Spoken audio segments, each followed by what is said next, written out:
The underground rat tunnel. After the party, it was late night and we had to take a shortcut. The streets were eerily quiet, a stark contrast to the vibrant chaos we had just left. My friend Sam, slightly tipsy and full of bravado, suggested we take the old underground tunnel. It cuts the time in half, he slurred, pointing towards a rusted gate leading down into darkness.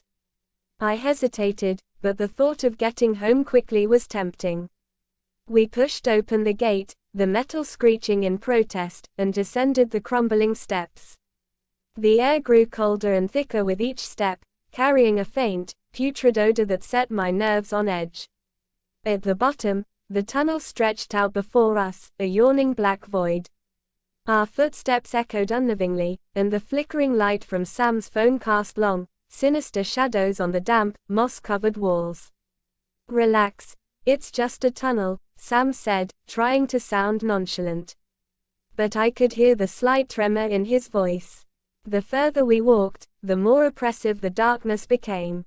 I couldn't shake the feeling that we were being watched. Suddenly, a faint scurrying noise caught my attention. I froze, straining to hear. There it was again, closer this time. "Did you hear that?" I whispered. "It's probably just rats," Sam shrugged, but his eyes darted nervously around. The tunnel seemed to narrow and the smell grew stronger. The scurrying sounds became more frequent, more urgent.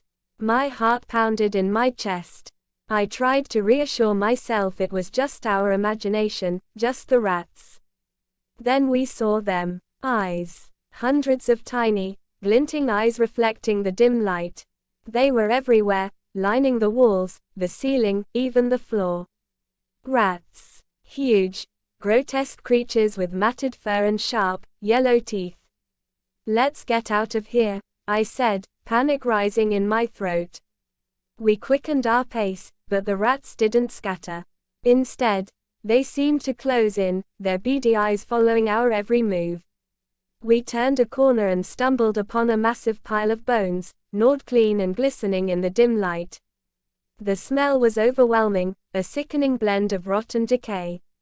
Sam gagged, his face pale. Go back," he shouted, but the rats were swarming now, a living tide of fur and teeth. We sprinted, but the tunnel seemed to stretch on forever, the exit an elusive dream. Just when I thought we couldn't run any further, we saw a faint light ahead. The exit. Summoning the last of our strength, we dashed towards it. The rats nipped at our heels, their squeals a deafening cacophony.